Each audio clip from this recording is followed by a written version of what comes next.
பிருந்தா ஒரு வாரம் இருக்கு முன்னாடி எனக்கு ஃபோன் பண்ணார். படம் எப்படி இருக்கீங்க அப்படின்னாரு. நல்லா இருக்கேன் பிருந்தா அப்படின்னு. என்ன போயிட்டு இருக்கு அப்படின்னு. வழக்கமா சினிமாவில் கேட்குற கேள்விதான். என்ன போயிட்டு இருக்கு? ஒரு படம் மே மாசம் ஆரம்பிக்கிற வேலைகள் போயிட்டு இருக்கு பிருந்தா. படமா வெப் சீரிஸா? இல்ல படம் தான் பிருந்தா அப்படின்னு. சரி அது கிடக்குது விடுங்க.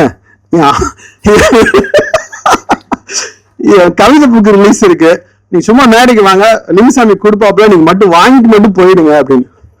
அடங்கொய்யா அப்படின்னு கோவம் வந்துச்சு. ஆனா பிருந்தாவை கிட்டத்தட்ட ஒரு 30 வருஷமா தெரியும் அப்படிங்கிற மாதிரி, அவள் அப்படித்தான் அப்படின்னு சொல்ற மாதிரி பிருந்தா அப்படித்தான் அப்படின்னு மனசுக்குள்ள ஓடி அதுக்காக வந்து நின்ன. ஆனா அவள் அப்படித்தான்ங்கிற சொல் வந்து எவ்வளவு கடுமையான ஒரு சொல், எவ்வளவு ஆபத்தான ஒரு சொல் இன்னைக்கு திரும்பி பாக்குறப்ப எனக்கு தெரியுது. அவள் அதுவும் இன்னைக்கு ஒரு மகளிர் தினத்தன்னைக்கு அதை திரும்பி பாக்குறப்ப எவ்வளவு ஆபத்தான சொல் அவள் அப்படித்தான் என்று தோணுச்சு. யூஸ்வலா பிருந்தாவும் நானும் பல வருடங்கள் ரூம்மேட்டா இருந்தோம். அப்ப பிருந்தா கல்யாணம் ஆயிடுச்சு, ஒரு கேகேநர்ல இன்னொரு வீட்டுல ஒய்ஃபோட போயிட்டாரு. நான் அப்ப பேச்சுலரா இருப்பேன். எப்பயாவது காதல் கொண்டு இந்த மாதிரி படங்கள் உதயம் தேட்டர்ல வரும். நான் பிருந்தா காலைல ஃபோன் பண்ணுவேன், பிருந்தா காதல் கொண்டு படம் போட்டிருக்காங்க உதயம் தேட்டர்ல, போலாமா அப்படின்னு. போலாம் பலன், நீங்க ஒன்று செய்யுங்க, நேர உதயம் தேட்டருக்கு போங்க, டிக்கெட் எடுத்துருங்க, எடுத்துட்டு நேர என் வீட்டுக்கு வாங்க, வந்து என்னை பிக்கப் பண்ணிட்டு போங்க. கொய்யால அப்படின்னு போன். நீயே கல்யாணம் முடிச்சு பொண்டாட்டியோட சந்தோஷமா இருக்க, நாங்க பேச்சுலரா சிங்கி கஷ்டப்பட்டு இருக்கோம், உனக்கு என்ன தீரு அப்படின்னு இருக்கோம். ஆனா வேற வழியில சனிய கூட ரூம்மேட்டா போயிட்டா என்ன பண்றது அப்படின்னு நான் இங்க இருந்து எவன்டையோ கடனை வாங்கிட்டு கேட்கிறேன். உதயம் தேட்டர்ல டிக்கெட் எடுத்துட்டு மறுபடியும் அவனை போய் பிக்கப் பண்ணிட்டு படம் பார்த்துட்டு திரும்பி வருதோம். பலன் வசந்தூர்ல சாப்பிட்டுருவோமா? டேய் என்னடா, ஓ அலும்புக்கு ஒரு அளவு இல்லையாடா அப்படின்னு தோணும். அப்பயும் தோணும் பிருந்தா சாரதாம்பாள் தெரு அப்படின்ட்டு. சாரதாம்பாள் தெருல நானு லிங்கு பிருந்தா எல்லாரும் ரூம்மேட்ஸ். அப்ப நான் சங்கர் சார்ட்ட வேலை பார்த்துட்டு இருந்தேன். அப்ப வேலை பார்த்துட்டு இருந்தப்ப இவங்கெல்லாம் எப்படின்னா இவங்க வேலை இல்லாம இருப்பாங்க. எப்படா நான் வந்து அங்க இருந்து வருவேன்னு காத்துட்டு இருப்பாங்க. ஒண்ணு சம்பளமா இருக்கும், இல்லைன்னா ஒரு பேட்டாவா இருக்கும். வந்த உடனே காசு கொடு காசு கொடு காசு கொடு, ரூம்ல எல்லாரும் பிச்சு பிடிக்கிறாங்க. பிடிங்கன்னா அதுல ஒரு 100 ரூபா 50 ரூபா கம்மியா இருக்கும். உடனே லிங்கு வந்து அப்படியே திருன்னு சுத்துவான், எங்கிட்டாவது 100 ரூபாயை புரட்டிட முடியாதான்னு சுத்துவான். பிருந்தா அப்படின்னா பிருந்தா காசு குடியா அப்படின்னு. நான் சாப்பிட்டேன்டா, நீங்க என்ன செய்யுங்கடா அப்படின்னு. நீ காசு குடியா அப்படின்னு பிருந்தாவோட ஒரு சண்டையா இருக்கும். டேய் நான் போய் சாப்பிட்டேன், என் கையில 5 பைசா காசு இல்ல அப்படின்னு பிருந்தா சாதிப்பாரு. யோ நீ குடியா அப்படின்னு அவர் துணிலாம் தூக்கி போட்டு டைரி வந்து பார்த்தா நாளைக்கு சாப்பிடறதுக்கு 100 ரூபாய் அவர் டைரி சொல்லி வச்சிருக்காரு. யோ இன்னைக்கு சாப்பிட 100 ரூபாய் வச்சு, நாளைக்கு எவன்டா போய் கேட்க, நாளை கழிச்சு எவன்டா போய் கேட்க, போடா அப்படின்னு அவர் வந்து கடுமையா பேசுவாரு. அதுதான் பிருந்தா. அப்புறம் சினிமால உங்களுக்கு தெரியும் எல்லாரும், சினிமால பிளட் பிரஷரோ அசிடிட்டியோ இல்லாத ஆளே யாருமே இருக்க முடியாது. கத்துன்னு ஸ்பாட்ல கத்துவோம். அப்புறம் ப்ரொடியூசர் கொடுக்குற ப்ரெஷர், ஆக்டர் கொடுக்குற ப்ரெஷர், இதெல்லாம் பயங்கரமா இருக்கும். எனக்கு தெரிஞ்சு உலகத்திலேயே பிளட் பிரஷர் இல்லாத அசிடிட்டி ஜெலுசுன்னு சாப்பிடாத ஒரு மனுஷன் இங்க இருக்கிறான்னா ஒரு ஆள் தான். ஏன்னா நம்ம நண்பர்களே இப்ப இவ்வளவு தேசிய விருது, வெங்காய விருது, எல்லா விருதும் வாங்கின பிறகு இப்போ ஒருத்தர் கதை சொல்றதுக்கு போன் பண்ணாரு ப்ரொடியூசர். இப்ப சமீபமா தான் பலன் ஒரு 1 o'clock மீட் பண்ணிடுமா அப்படின்னு. சார் ஒண்ணு சாப்பிட்டு மீட் பண்ணுவோம், இல்ல அதுக்கு முன்னாடி மீட் பண்ணுவோம். நான் 1:30 வேற மீட்டிங் போறேன் பலன். அப்ப நீங்க 1 o'clock வந்தீங்க, 2 o'clock வந்துருங்க அப்படிமே. ஏய் சாப்பிட்டு போறதா சாப்பிடாம போறதா அப்படின்னு நெஞ்சு கறிக்க 1:30 மணிக்கு அந்த ஆபீஸ்ல நின்று 2.5 மணி நேரம் நெஞ்சு வலிய கதை சொல்லிட்டு வெளியே வந்தா ஓகே பலன் நான் கூப்பிடுறேன்னு போனை வச்சிருவான். இது நான் ட்ரை பண்ண காலத்துல இருந்து போன மாசம் வரைக்கும் நான் பார்த்த ஒரு உதவி இயக்குனருடைய வழி. பிருந்தா பண்ணையார் வீடு மாதிரி அலட்டிக்கவே மாட்டான். ப்ரொடியூசர் போன் பண்ணி 2 to 4 வந்துட்டு இருந்தா அப்படின்னா, சாரி பிரதர் 2 to 4 நான் தூங்குறேன்.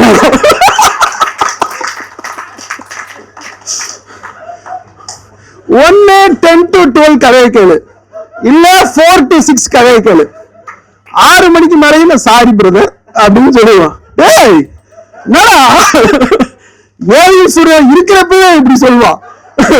ஏவீஸ்வரன் இடிச்ச பிறகு எங்களுக்கு எல்லாம் மாறல, அதே டென்ஷன் ஆகணும். என்ன என்ன கெட்டு போச்சு, இப்ப என்ன அழிஞ்சு போச்சுங்க, சந்தோஷமா இருக்கலாம்ல.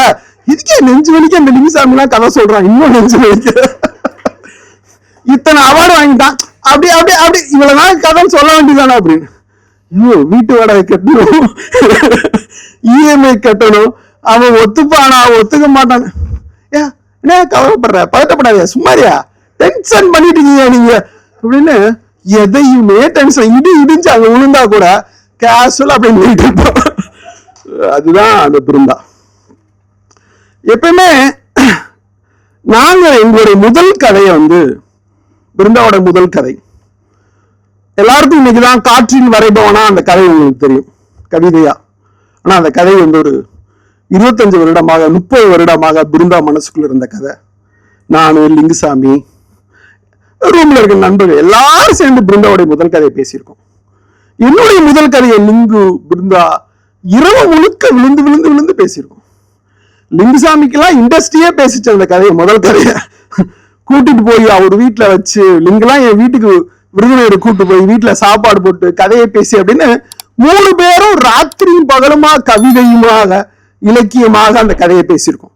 என்னோட ஒவ்வொரு படமும், இப்ப என் முதல் படம் அந்த படம் வரல, இப்ப லிங்கோட முதல் படம்லாம் வந்துருச்சு, பிருந்தாவோட முதல் படம்னு வரல. சோ இப்படி 3 பேரும் மாறி மாறி கனவுகளோட சாராம்பாள் தெருல நான் வாடகை காசு வச்சிருப்பேன், இவங்க காசு வச்சிருக்க மாட்டாங்க. பார்த்தா அவசரம் கேட்ட பூட்டிடுவார், யோ எங்கேயா போய் தங்கலாம், யோ நான் வாடகை கொடுத்துட்டேன் இல்லையா, என்னையா பண்றீங்க, அதெல்லாம் யாரும் மொட்டை மாடி தேடி போய் தூங்கிடுவாங்க, டேய் ஏன்டா இப்படிலாம் பண்றீங்க அப்படின்னு.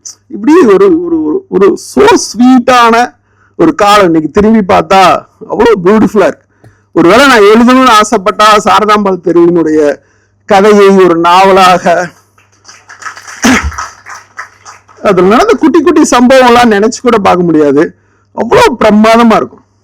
ஆனா என்னன்னா, நம்ம கவிதைன்னு நினைச்சிட்டு கூட இந்த கும்போணத்துக்காரங்க எல்லாம் விவரமானவங்க, அவங்க பேசுறது மட்டும் கவிதைன்னு பேசுவாங்க. ஆனா எடுக்கிற படம் பாத்தீங்கன்னா ரன்னு, சண்டை கோழி, பையா, அதெல்லாம் கல்லா கட்டுற படமா எடுத்துருவாங்க. நம்மகிட்ட மட்டும் கவிதைப்பா, ஹைகூப்பா, அப்துல் ரஹ்மான் பா, பாசோப்பா அப்படின்னு நம்ம டென்த் பண்ணுவாங்க, அப்படி கும்பு கும்பு கும்பு கும்புண்டு. அப்புறம் பார்த்தா அங்க எகிரி அட்ரா அட்ரா அட்ரா பறக்க விடுறா அப்படின்ட்டு இருப்பாங்க. 2 பேரும் பாருங்க, எழுதின படம் எல்லாம் அது கமர்ஷியல் படம். நம்ம பாருங்க வெயிலு, காவிய தலைவன், அங்காடி தெரியும். அப்புறம் நம்மளை பார்த்தாலே சொல்லுவாங்க, ஏன்னா எப்ப பார்த்தாலும் அழுக்க ஆளுங்களை வச்சு எடுத்துக்கிட்டு இருக்க, ஓ ஹீரோலாம் குளிக்கவே மாட்டாங்களா. நான் பாரு கார்த்தியை கூட்டிட்டு போய் குளிக்க வச்சு ஒரு அக்கில் நட்சத்திரம் கார்த்தி மாதிரி மாத்தி பையன் மாதிரி படம் எடுத்துரு, ஏயா குளிக்க வையா, சோப்பு உப்பு போறியா. இந்த சினிமாக்கான சரியான ஆள் யாருன்னா அவன் தான். சினிமாவே பாரும்பா, அப்படி ஒரு ஆள். இணைய படம் எடுப்பா அப்படின்னா, ஏங்க அந்த லிங்குசாமி எடுக்கிற மாதிரி இந்த குடிசேரிய படம் எல்லாம் எடுக்க மாட்டாங்க, விளக்கு எறியத க்ளோஸ் எடுப்பேங்க போதும் எனக்கு இப்படின்னு சொல்ற ஒரு ஆள். சமீபமா சாகித்ய அகாடமி லிஸ்ட் லீக் ஆச்சு. அந்த லிஸ்ட்ல பிருந்தாவோட பேர் இருந்துச்சு. எவ்வளவு பெரிய சந்தோஷங்க, எவ்வளவு பெரிய மகிழ்ச்சி. சாப்பாடு காசு இல்லாத அந்த இடத்துல இருந்து இன்னும் கவிதைங்கிற ஒரே ஒரு படகம் மட்டும் பிடிச்சிட்டு இருக்கான். ஒருவேளை நான் டைரக்டர் ஆகாம போயிருந்தேன், ஊருக்கு போயிருப்பேன், இந்த கவிதை புத்தகம் கொளுத்திட்டு போயிருப்பேன், பொங்கடா வெங்காயன்ட்டு. ஆனா ஒரு படம் எடுத்தாரு, சரியா போல, ரீமேக்கு. ஆனா விடவே இல்லைங்க மனுஷன். ஒவ்வொரு இலக்கிய கூட்டத்திலையும் அவர் கூட்டமா இல்லையேன்னு தெரியாம அங்க போய் உட்கார்ந்துருப்பாரு. எல்லா இலக்கிய கூட்டத்திலையும் பிருந்தாவை பார்க்கலாம். கவிதை எவ்வளவு நேசிக்கிற ஒருத்தன், இவ்வளவு நாள் சென்னையில வாழ்றதுக்கு. ஆனா சுய புலம்பல் ஒரு நாள் இருக்கு. அவருடைய பர்சனல் வாழ்க்கையாகட்டும், அவருடைய வருமானம், கோடு, பிரச்சனைகள், ஒரு நாளும் புலம்ப மாட்டான். ஒரு நாள் சம்பந்தமான எந்த கம்ப்ளைண்ட்டும் கிடையாது. அப்படி ஒரு மனசுல எனக்கு இருக்கான்னு தெரியல. நானும் புலம்பி தள்ளிடுவேன், அப்பதான் நம்மளுக்கு நிம்மதியா இருக்கும். ஆனா அந்த கவிதைங்கிற போட்டை அப்படியே பிடிச்சிட்டு அப்படியே நிக்கிறான், இன்னைக்கு வரைக்கும் நிக்கிறான். அது ரொம்ப சந்தோஷமா இருக்கு. அதனுடைய சக்சஸினுடைய விஷயமாக விரைவில் ஜீவா வச்சு ஒரு படம் பண்றதுக்கான ஒரு வாய்ப்பு விரைவில் வந்திருக்குது. விரைவில் அதுக்கான அனௌன்ஸ்மெண்ட் வரும் நான் நம்புறேன்.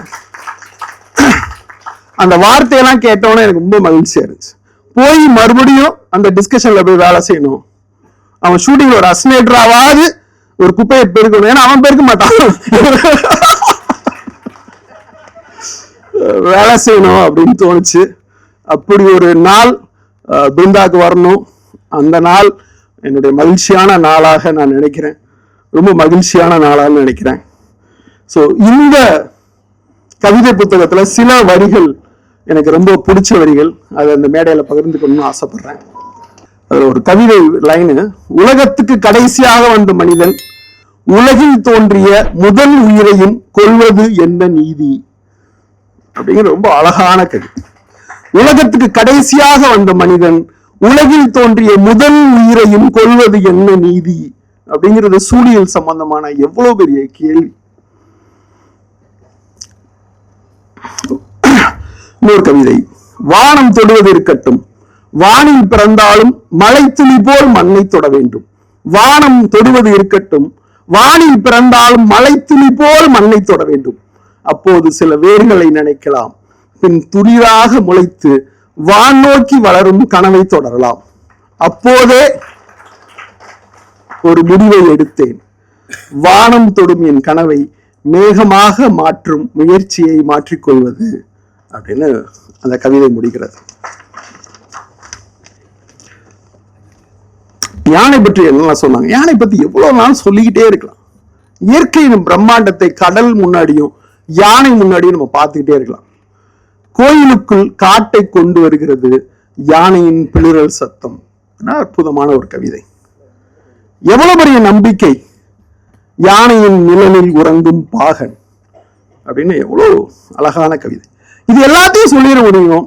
ஆனா ஒரு கவியின் சொல்லக்கூடிய ஒரு அற்புதமான வார்த்தை, யானையை விட பெரிது யானையினுடைய தனிமை அப்படின்னு எவ்வளவு அழகான ஒரு கவிதை சொல்லி முடிக்கிறான்.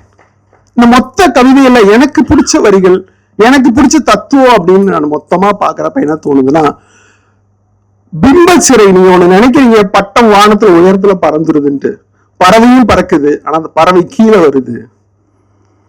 நீங்க நினைக்கிற ஒவ்வொரு பிம்பமும் உயரத்துல இருக்குதுன்னு நினைக்கிறீங்க, அது தரையை வந்து தொடுகிறது, தன் கால் தரையில் இருக்கிறது. இந்த தத்துவம் தான் இந்த மொத்த தொகுப்புல பேசுறது என்னன்னா, ஹை அண்ட் லோ. நீ எதையும் லோவா நினைக்காத, எதையும் ஹையா நினைக்காத. நீ ஹையா நினைக்கிற எல்லாமே நாளைக்கு தரையில வந்து பஸ்பமா போகணும், தரையை தொடணும். அது மரத்தினுடைய உச்சியில் பூக்கிற பூவாகட்டும் சருகாகட்டும், இப்படி எல்லாமே தரையை வந்து தொடணுங்கிற ஒரு பெரிய தத்துவம் இந்த மொத்த கவிதைக்குள் நான் கண்டுணர்வதாக இருக்கிறது. பிருந்தாவை நெஞ்சார வாழ்த்துகிறேன். விரைவில் அந்த படத்துவக்க விழாவில் காண 1000 கண்களுடன் காத்திருக்கிறேன்.